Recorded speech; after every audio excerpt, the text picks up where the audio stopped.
it's Lindsay. I'm going to tap in and do the Divine Partners reading. I did do one before. I ended up deleting it because something about it just didn't land for me. And the most important thing for me as a tarot reader is that the message lands, right? So if for any reason it doesn't, I will take my time and ground in and reread the message. And I think that's important for anyone, especially if you are trying to learn tarot. When I teach people how to read tarot, the first rule is always making sure that you're grounded in. And sometimes I have to take my own advice, right? So we're doing a little better here today. We're a little more grounded in, we're a little more focused, and if the messages continue to come through in the same way that they were, I will just take that as confirmation that those messages were correct. As always, if any of these messages don't align for you, they don't feel like they are right for you, know that they probably aren't. You know, this is a group reading, so I am reading multiple energies. It's up to you to really be discerning on what messages are for you and what messages are not for you. Okay. So I'm just going to bless the cards, and then we're going to go into a reading. We're going to see what we pick up on the Divine Partners. Divine Feminine and Divine Masculine have nothing to do with gender. We can hold either of these attributes at any given time, and it's just about you, picking which role you are currently in, right? Okay, so the blessing of the cards.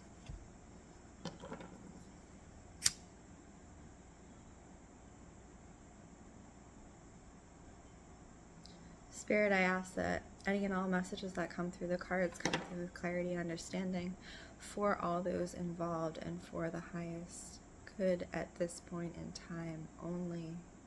I ask that you help me speak clearly, understand the messages, and share them in a way that is also understood.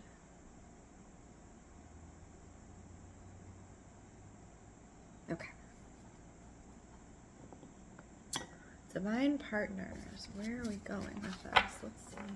It's interesting because I'm getting I want to pick up this deck in my head, but in my body, I want to pick up this deck.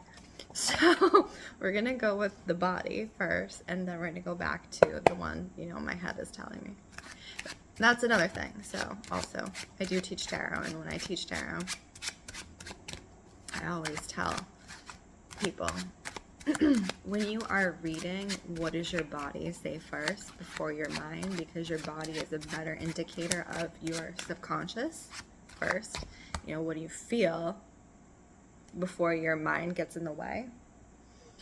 And that also goes for reading cards as well. So, what you see, what first before your mind has time to overthink it. That's typically how I read, and that helps a lot of people, who are learning to read, not thinking that they have to know every single card in a particular way. What do you feel the message is, right? So that's always a good indicator on how to read tarot. And it's interesting that I was in the body, I need to pick up this deck, because last night I did the air sign reading. If you haven't seen that for October, please go check it out. And in my body, I was I need to put in my Mother Mary photo, which is this photo. It's a really beautiful photo. So that's in the air sign reading. And the first card out of this deck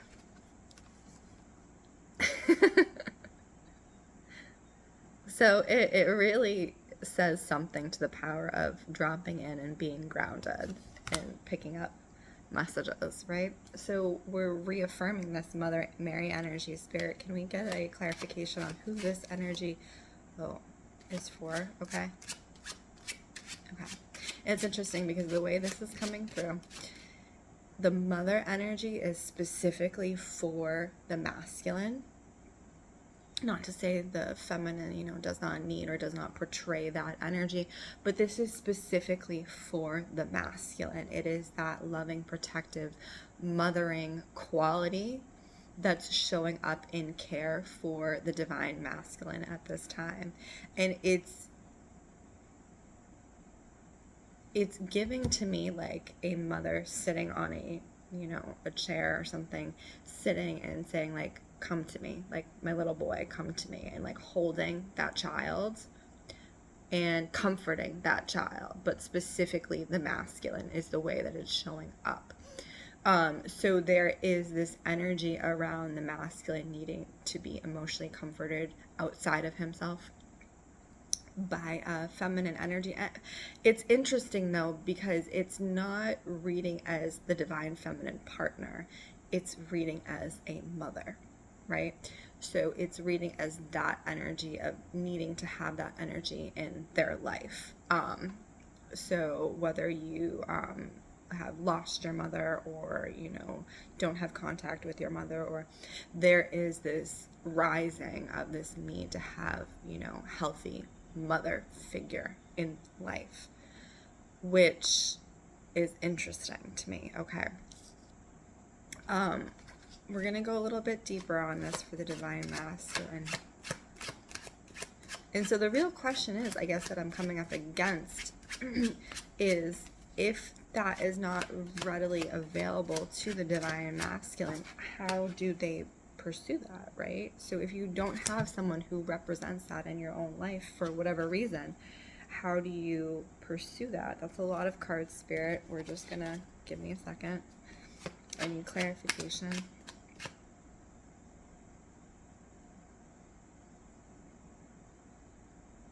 To me, the way it's coming through, so it's finding out more about yourself.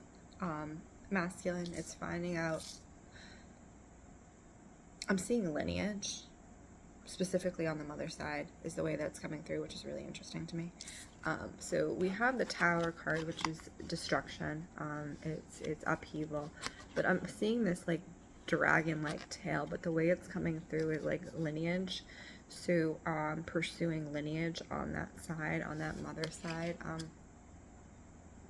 It's interesting because it's the way it's coming through is almost like I'm hearing grandmother.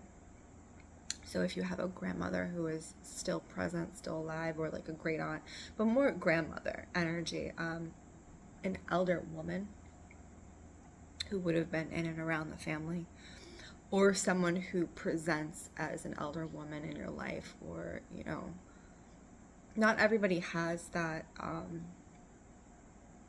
relationship. So it's opening up to the possibility of learning from elder women is what it's kind of coming in that the comfort of being around elder women who are fully present, I just want to, okay, we're going to dig a little deeper because this is so interesting to me that this is the first thing that's coming up. Okay, there's another message coming through us. You'll see me do my shocked face when like the messages come through. That's usually when something comes through. If you absolutely have no connection or no desire to connect with your mother line, or, find out anything about your mother line, divine masculine, there is this thing about returning to, even if you don't practice, like Mother Mary is coming in so hard right now, so hard. Even if you don't practice, Christianity, if that's not your thing, what I see is maybe not even going to a service, but maybe sitting in a church and kind of calling that energy to you as a way of comfort. There's something to be said for sitting in sacred buildings, quietly. I do it not going to mass. I do it just sitting and being quiet and present. You can find God and the mother figure anywhere, but there's something to be said in a sacred building. So I almost want you divine masculine to kind of question, well, what would that feel like if I was to go and sit in a church and kind of like be in the presence of, it's less about being in the presence of the masculine figures and more about being in the presence of that motherly love and experiencing it in a way that you can access it, right? So as I said, if you don't have that access in your own life, finding a way that you can interact with it that feels good to you, right? So there's something deeply, deeply important about this for you, divine masculine. So important. It just kept coming up. Mother Mary, Mother Mary, Mother, Mother, Mother. That's all I'm hearing. I'm seeing a mother with a little boy. It's giving the Jesus figure, right? But it's specifically just a mother, and an untitled and unnamed mother with a little boy. But all mothers have names, right? All mothers are named. They name their children. And it's giving, if you don't have that name or energy, if you don't know anything about that part of your lineage, or you're disconnected from it in some way, it's naming it for yourself, right? Naming the mother for yourself, however that looks. And this feeds back into, because we're talking about divine partnership, this feeds back into being closer as divine partners, because your understanding of the feminine divine masculine comes from your understanding of women through your mother experiences, right? So whatever happened in those experiences reflects in your understanding of women, ultimately, because that's usually the first experience of a woman is through the mother's body, the mother herself, even if you don't remember it, right? So this is kind of a way of restructuring that for yourself as an adult, and re-experiencing that mother, female, divine, feminine energy coming through. It's very, very interesting reading. And now in my other reading that I did delete, in my other reading, there was this heavy energy that was coming through specifically for the divine masculine emotionally, where it is like, heavy. It was a very heavy and dense, almost depressive energy around the divine masculine. And I think that's part of this seeking the comfort of the mother, is releasing that energy, right? I'm having trouble talking, I'm sorry. So what does that mean to the experience of the divine partnership? Yeah. So divine masculine, when we're talking about being in divine partnership, if you have fought or you are fighting yourself on any level, you can't show up presently to divine partnership. And this is true for both parties. So if either party in a relationship is fighting themselves on any level, the energy is going to that fight, right?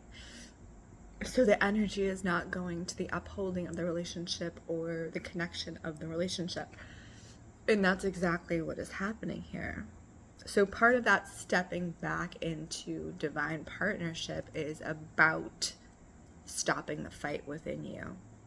Because if you desire partnership, if you desire a healthy partnership or a divine partnership, you can't be going to war within yourself, because that's not going to cultivate a divine partnership. It's just not. Those energies don't cultivate divine partnership. Okay, so let's get a little bit more on the connection. I feel like we're going to do the connection, and then we're going to go and check in with the divine feminine. I don't remember what the last messages with the divine feminine were, but we'll see if anything shows up.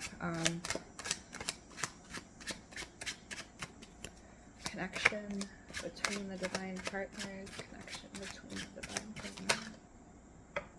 There's also this weariness, I feel like, from both parties, but yes, both parties, so it's interesting. As I have said before, the divine partners mirror each other. The divine partners, I'm getting pollinated. The divine partners mirror each other.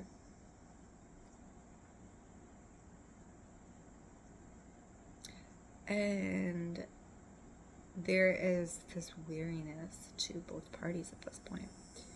And I think that's in their own lives, which again holds back if you're separate. But even if you're in connection, there's this weariness, right?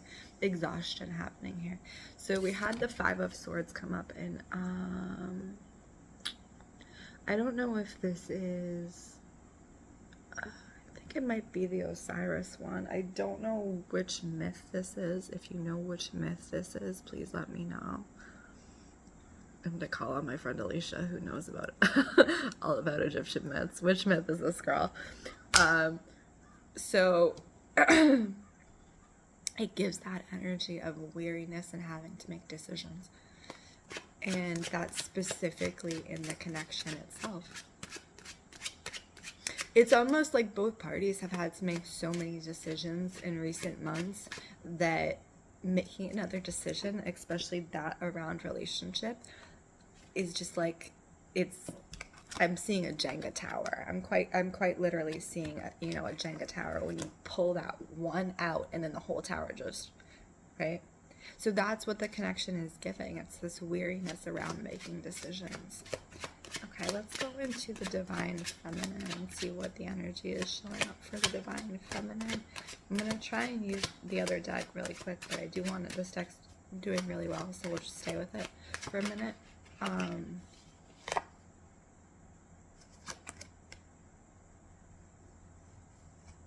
Ace of Wands. So that has to do with creativity, passion, things like that. It also has to do with sensuality and sexuality, romance, relationships. So it is quite literally taking hold of your passions, Divine Feminine, and taking control of your life through your passions, however those show up. Is it necessarily the romantic connection? No. But it does veer into the romantic connection, which is really interesting because it's all that same energetic center. It's the sacral chakra. So by opening yourself, Divine Feminine, to your creative passions, to your pleasure, to things like that, you are bringing yourself closer. If you are not in partnership, you are bringing yourself closer to partnership. And if you are in partnership and feel like your romance has stagnated, the way it's coming through is opening up to your creative endeavors, opening up to your own pleasure, and really letting that fulfill you at the moment, and it'll bring you closer to that cohesive partnership. Page of Cups. So the interesting thing about the Page of Cups, so you see he's walking and he has this bowl of water, right? But then he has a red string around his ankle, and this rabbit is going to pull it, right? So right now I do feel that it's easy for you, Divine Feminine, to get tripped up in many ways. It's almost like getting locked in your thoughts, getting locked in your way of being. So much so that you become afraid to move. So this specifically in relationship is you being afraid to communicate, you being afraid to send a text or make a call, or being afraid to move in the direction of your partner, right? Being afraid of the outcome is what it's getting. So you're not making any moves. You're not going anywhere. And that's what it's reading as, Divine Feminine. And in some ways it does read as okay for now in that energy, because again, we have the Divine Masculine kind of in this internal battle. So that's okay, you know. In some ways it's very much, you know, focusing on your passions, because he's focusing on how to dispassion himself, right? Like how to take that down a little bit. and how to comfort himself, or, you know, bring that mothering energy back in. So, you know, you coming charging in at this moment is not going to be conducive to the type of relationship that you want if you are in separation. And even if you are in partnership,